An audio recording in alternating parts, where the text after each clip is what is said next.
구독자 여러분, 그간 안녕하셨습니까? 한국교문사의 책 읽어주는 출판사. 오늘은 인류 무죄 선언 그 두 번째 시간입니다. 그러면 본문을 읽어드리겠습니다. 지난 첫 번째 순서에서 제1장 잠재의식의 작용을 계속 읽어드렸는데 오늘도 역시 제1장 잠재의식의 작용의 연속입니다. 순환예찬. 리아 씨는 경건한 크리스천의 신앙을 계속 지녀오면서 이 세상의 모든 일을 하나님에게 맡기고 어떤 불행에도 감사하게 생각해 왔습니다. 가장 사랑하던 장남이 죽었을 때에도 이것도 하나님의 뜻이다, 감사하다고 감사했을 정도입니다. 이러한 신앙은 간혹 세례의 그리스도교 신자에게 따라다니는 순환예찬의 신앙으로서, 순환예찬이라고 하는 것은 예수가 십자가에 못 박힐 때 당한 고난처럼 그런 견디기 힘든 어려운 일을 당하는 것이 좋거나 아름답다고 찬양하는 그런 신앙을 말합니다. 그런 순환예찬의 신앙으로서 잠재의식의 밑바닥에 예수의 순환을 모방하고 싶다는 염원이 가로놓여 있는 것입니다. 바꾸어 말하면 주 예수가 받으신 괴로움을 나 또한 받게 하소서 하는 염원인 것입니다. 예수님도 십자가에 못 박혀 괴로움을 당하셨으므로 나도 똑같이 괴로움을 당하게 하소서 하는 염원입니다. 얼핏 생각하면 매우 경건한 기도로서 성 프란시스나 토머스 아 캠비스의 신앙은 바로 이것이었습니다. 토머스 아 캠비스는 독일의 성직자이고 신비주의자였던 분으로 성서 다음으로 널리 읽혀졌다고 알려지고 있는 그리스도를 본받고라는 책의 저술자로도 알려져 있지만은 정확치는 않습니다. 이러한 신앙인이 되면 그의 신앙이 열렬하면 할수록 그 사람에게는 불행이 겹치게 되는 것입니다. 곧 괴로움을 당하지 않으면, 고난을 당하지 않으면 인간은 하나님의 은총을 받지 못한다고 믿고 있으므로 신앙심이 깊으면 깊을수록, 하나님을 기쁘게 하고 싶으면 싶을수록 잠재의식 밑바닥에 숨어서 잔재주를 부려 인간에게 불행이나 병을 불러들이는 것입니다. 그러므로 저토록 신앙이 깊은 사람이 저런 병에 걸리다니 하나님도 부처님도 없는가 보다 라는 소리를 하는 사람이 있는데, 그 같은 신앙심이 깊은 사람일수록 그러한 불행이나 병에 걸리는 것입니다. 이탈리아의 성자 프란시스는 주께서 받으신 고통을 나에게도 내려주시옵소서라고 기도했었는데 한평생 병을 많이 앓았고 마지막에는 십자가의 예수상이 공중에 나타난 모습을 환시, 즉 환상 속에서 보게 되는 거죠.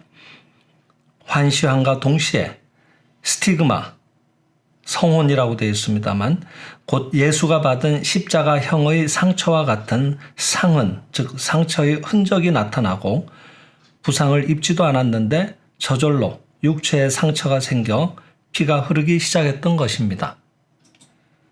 자기의 잠재의식이 병을 만들다니, 그런 바보 같은 이야기가 어디 있는가라고 말하는 사람도 있지만 내부적으로 생기는 병뿐만 아니라 외상까지도 내부적 신앙의 작용으로 생기는 것입니다. 육체로부터의 해방의 염원. 모든 속박 중에서 육체만큼 커다란 속박은 없습니다.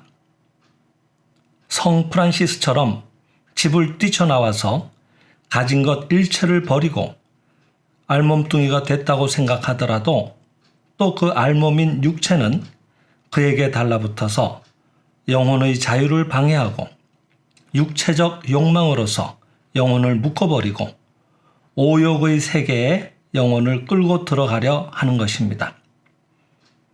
프란시스는 그 때문에 영혼의 승리를 위해 살고 있는 동안 계속 육체를 학대했던 것입니다. 그만큼 육체는 우리들에게 있어서 강대한 속박입니다. 그러니까 인간은 진실은 육체를 혐오하고 있습니다. 육체를 죽이고 싶은 욕망은 누구나 잠재의식의 밑바닥에 가지고 있는 것입니다. 성자의 고행이나 예수의 십자가는 애타적인 인격이 표현된 경우이고 자기 뜻이 이루어지지 않는다고 해서 자살을 하거나 하는 것은 이기적인 인격의 자유의 욕망이 나타난 경우입니다. 임종시의 일념으로 서방 정토에 왕생한다고 하는 사상도 육체로부터 해방되고 싶다는 염원이 전화된 것입니다. 즉 바뀌어서 다르게 나타난 것입니다. 어찌되었든 간에 육체라고 하는 강대한 속박으로부터 해방될 것을 바라고 있는 것은 사실입니다.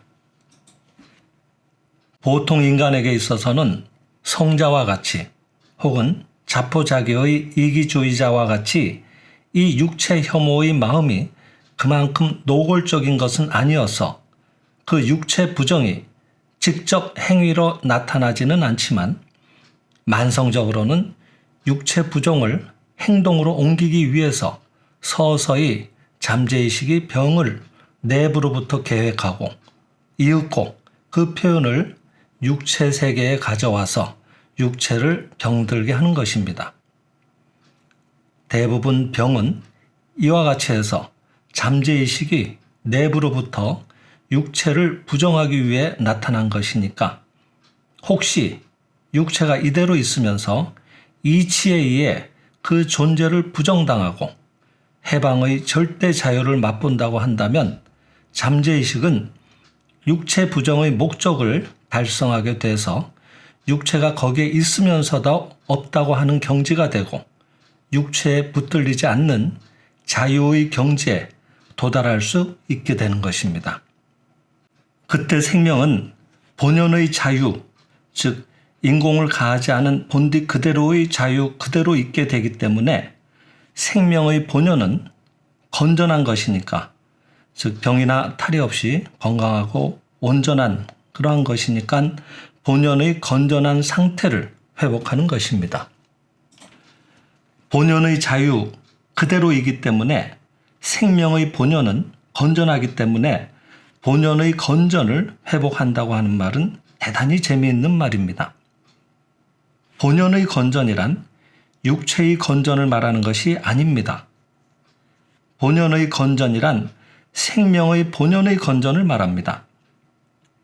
생명의 본연의 건전함이란 신의 십전의 완전함, 즉 신의 모두 스스로 갖추어서 결점이 없는 완전한 그 완전함을 말합니다. 그래서 신의 십전의 완전함을 말합니다. 생명은 신이기 때문에 모든 방면에 있어서 완전한 것입니다. 육체의 건전함은 그 십전의 완전함이 단순히 한 방면으로만 반영된 것에 지나지 않습니다. 본연의 완전함은 본연의 자유 그대로일 때 다른 여러 방면에도 그것을 반영합니다.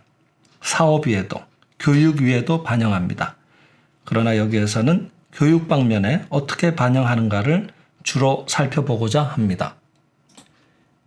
인간을 본연의 자유 그대로 두지 않는 것은 육체라고 하는 속박자만이 아닙니다. 육체가 우리들을 묶고 있는 것도 육체 그 자체가 묶고 있는 것은 아니고 육체가 있다고 하는 관념이 우리들을 묶고 있는 것입니다. 관념이 우리들을 묶는 것이니까 관념에서 해방되면 육체는 있어도 우리들은 본연의 자유를 발휘합니다. 관념이 우리들을 묶고 관념이 우리들을 해방합니다. 육체는 자유의 적. 우리들 생명의 진짜의 모습이라고 하는 것은 무상으로서, 즉 일정한 형상이 없는 것으로서 무한의 상을 가지고 있기 때문에 자유자재입니다. 일정한 형태가 있으면 그것은 자유는 아닙니다. 지금 말씀드린 것처럼 만약 사각이라고 하는 일정한 형태가 있었다면 이미 삼각은 아닙니다. 그 외의 다른 형태가 아니더라도 그래서는 자유자재를 잃고 있는 것입니다. 그런데 우리들의 육체라고 하는 것은 보시는 바와 같이 일정한 모양을 하고 있는 것입니다. 즉, 시간, 공간이라고 하는 것에 속박되어 있는 것입니다. 무엇이나 시간, 공간의 세계에 나타난 경우에는 측정되는 일정한 모양을 가지려고 합니다. 그래서 이 무한한 것이 시공, 즉 시간과 공간의 세계에 나타난 경우에 측정되기 어려운 무한의 상이 자기 한정에서 하나의 상으로 나타나게 되는 것입니다. 제한하지 않으면 무한인데도 불구하고 자신을 한정하는 것에 의해 유한해지는 것입니다. 저수지 속에는 물이 무한히 있는데 출구를 시간과 공간이라고 하는 것에 한정해 버렸기 때문에 조금밖에 흘러나오지 않는 것과 마찬가지입니다. 스스로 무한의 상이 있는데 어떤 제약 밑에서 자기를 표현하려고 합니다. 무엇이 제약인가 하면 시간과 공간이며 시간과 공간의 범주 내에서 표현되었기 때문에 고정된 하나의 모습을 가진 것처럼 착각되는 육체입니다. 육체는 하나의 모습으로 나타나고 있기 때문에 다른 모습으로는 되지 않는 것입니다. 5척 3천, 즉 160cm 정도라고 하면 5척 3천이라고 하는 육체로 나타나고 있기 때문에 갑자기 1장5척, 즉 4.5m 정도로는 되지 않는 것입니다. 15관, 약 56kg를 말합니다. 15관의 무게를 나타내고 있던 것이 갑자기 100관, 약 375kg으로는 되지 않는 것입니다. 그렇다고 해서 갑자기 다시 반대로 작게도 되지 않는 것입니다. 이미 이와 같이 일정한 모양으로 자기가 한정되어 버린 이상은 자유자재를 잃고 융통이 되지 않는 것입니다. 그런데 생명의 본질은 그러한 융통성이 막혀 있는 것이 아니며 모든 상을, 즉 모든 모습을 동시에 갖추고 있는 무한의 상인 것입니다. 무한의 상을 동시에 내포하고 있는 것이 생명의 본질이며 진실된 자기입니다. 본래 무한의 상을 내포하고 있는 생명이 유한하게 하나의 상으로서 자기 한정에서 나타나와 있으니까 육체라고 하는 것은 우리들을 속박하고 있는 것입니다. 그러므로 누구나 실은 육체라고 하는 것을 싫어하고 있는 것입니다. 얼핏 우리들은 누구나 육체를 사랑하고 있는 듯이 생각하고 있지만 그 반대입니다. 우리들은 육체를 귀여운 놈이라고 생각하고 육체를 즐겁게 하려고 생각하고 있는 사람도 있습니다만 그렇게 생각하고 있는 사람이라도 실은 정말은 육체를 싫어하고 있는 것입니다. 육체에 쾌락을 주는 사람은 그 쾌락에 열중하게 되어 외관으로는 육체를 사랑하고 있는 듯해도 실은 육체를 계속 소모하고 있는 것입니다. 아무리 좋은 술을 마신다 해도 혹은 여러 가지로 미식을 탐한다 해도 담배를 피운다 해도 여자와 유의를 한다 해도 모두 육체를 깎아가고 있는 것입니다. 육체적 쾌락의 추구는 얼핏 보면 육체를 사랑하고 있는 듯해도 실은 육체를 미워하고 있는 것입니다. 그것이 분명히 나타난 것이 성자의 고행입니다. 일본 나라 시대의 사람으로서 역행자, 역소각으로 불리기도 합니다. 그 역행자, 이분은 그 수험도의 시조가 된다고 했는데 수험도는 일본의 토착 산악 신앙의 밀교와 도교 등이 합쳐져서 만들어진 종교라고 합니다. 그 역행자의 단식 수행이나 세례 요한의 고행 등이 이것입니다. 이것은 의식적으로 육체를 괴롭히는 것이 영혼의 해방이라는 전제에서 육체를 괴롭혀서 육체의 속박으로부터 생명을 해방시켜 육체에 의한 자기 한정을 멸망시켜 생명 본래의 자유자재의 상태로 복귀하려고 하는 염원의 발현입니다. 그러므로 고행이라 하는 것은 육체는 괴로우면서 영혼은 해방의 쾌감을 느끼는 것입니다. 단식을 하거나 겨울철에 찬물 목욕을 해서 육체가 고통스러우면 고통스러운 만큼 일종의 쾌감을 느낍니다. 나는 승리하였다라는 쾌감입니다. 기록에 의하면 바라문, 즉 인도 사회 계급에서 가장 신분이 높은 승려 계급, 불교가 흥하기 전에 인도에서 믿고 있던 종교라고 합니다. 그 바라문 행자 중에는, 즉 불도를 닦는 사람 중에는 여러 고행을 하는 사람이 있었던 것 같습니다. 철조망 같은 것으로 허리띠를 만들어서 그것을 띠 대신으로 벗은 몸을 메고 그 철사가 육체를 굽힐 때마다 육체에 파고 들어가면 육체는 견딜 수 없이 고통스럽지만 영혼은 고통 속에서 승리의 쾌감을 맛보는 것입니다. 혹은 대저울의 갈고리 같은 것을 만들어서 그것을 배에 박아 놓고 그 갈고리로부터 아래로 드리워진 끈에 커다란 돌을 늘어뜨리고 걷습니다. 걸을 때마다 돌이 흔들려서 배의 살가죽에 박아 넣은 갈고리가 깊게 헤어 들어갑니다. 그것은 매우 아플 것이 틀림없습니다. 아프지만 아픈 것만큼 영혼은 해방의 쾌감을 느끼는 것입니다. 이와 같이 육체를 괴롭혀서 영혼의 해방을 염원하기로는 바라문교의 수행자들뿐 아니라 아사쿠사, 일본의 한 도시입니다. 아사쿠사의 번화가에서 쇼를 관람하는 사람도 마찬가지인 것입니다. 쇼의 관객도 영혼의 해방을 염원하고 있는 것입니다.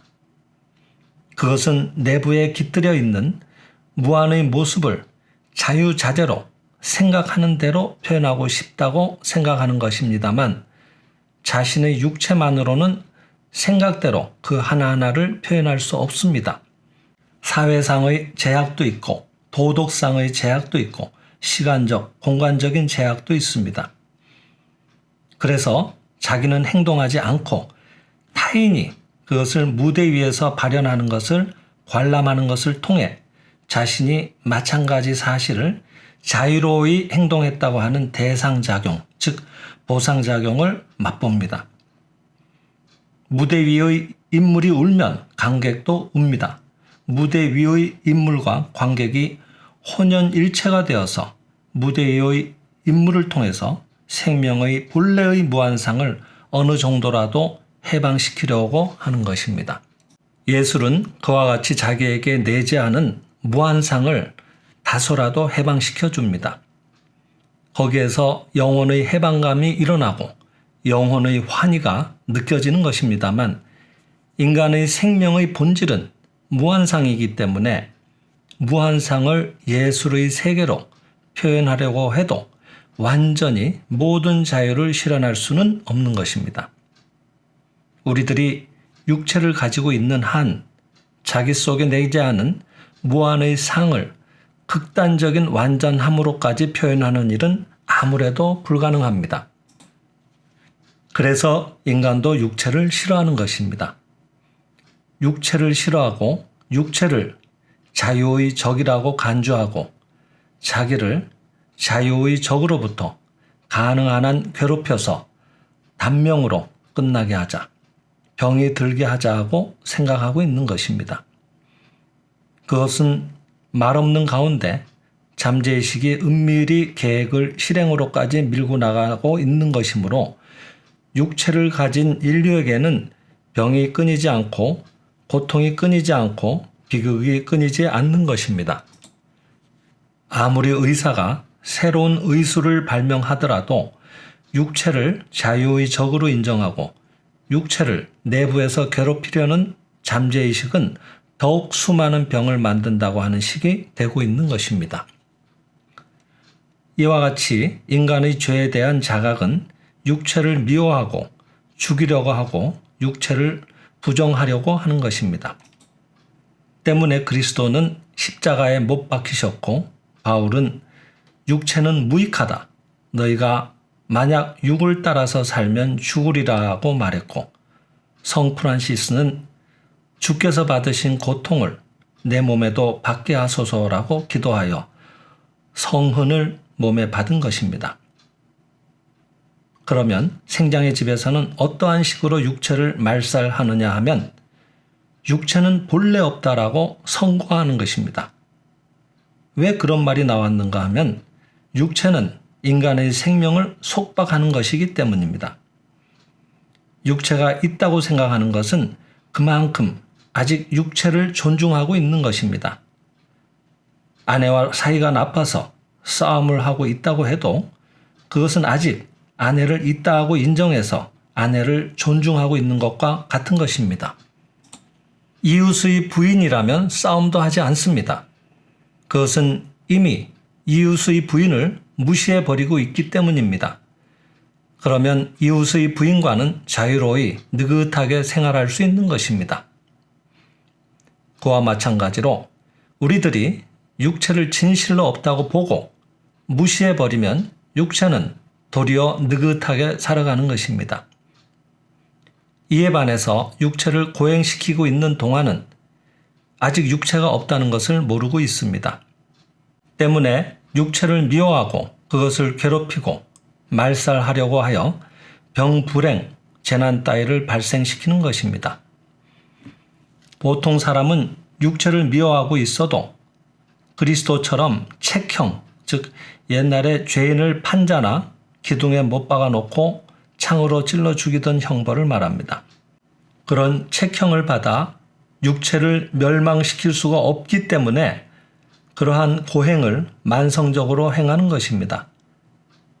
그래서 때로는 위를 나쁘게 하거나 두통을 앓게 하거나 뇌를 병들게 하거나 해서 육체를 십자가에 못 박고 있는 것입니다.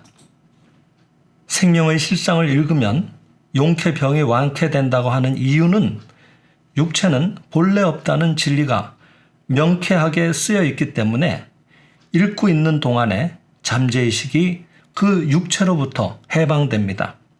소위 이웃부인 같은 느낌이며 육체에 대해서 괴로워하는 생각이 없어집니다. 육체에 대해서 괴로워하는 생각이 없어지면 육체는 느긋해져서 활기가 생겨 건강해지는 것입니다. 본래 있는 육체라면 그것은 영혼의 자유를 속박하는 방해물이기 때문에 창으로 찌르거나 폐병에 걸리거나 위장병에 걸리거나 심장병에 걸리거나 해서 괴롭히지 않으면 영혼의 해방을 얻을 수 없는 것이지만 없는 육체를 괴롭히려 해도 방법이 없으므로 괴롭힐 필요가 없게 되는 것입니다. 이와 같이 육체는 본래 없다는 생명의 실상의 사상에 의해 육체의 부정이 완전하게 행해지면 육체를 괴롭혀서 정화시키지 않으면 안 된다고 하는 잠재의식이 없어져 버리는 것입니다. 그러면 육체는 없다라고 분명히 깨달은 뒤에 이것이 육체로 보이는 인간은 무엇일까? 그것은 물질이라고 보고 있었던 착각이며 이대로 나는 이미 무한한 자유를 누리는 생명의 본체입니다. 영적인 실제, 즉 이대로 이미 완전한 것으로서 자각하는 것입니다. 이때 물질인 나는 치환, 즉 바뀌어서 영적인 나로 변모하는 것입니다. 그래서 우리들은 본래 죄가 없는 무원죄의 수태를 받는 자, 즉 원죄 본래 없는 채로 태어난 자가 되는 것입니다. 병 같은 것은 없습니다. 네, 오늘은 여기까지 읽어드렸습니다. 감사합니다.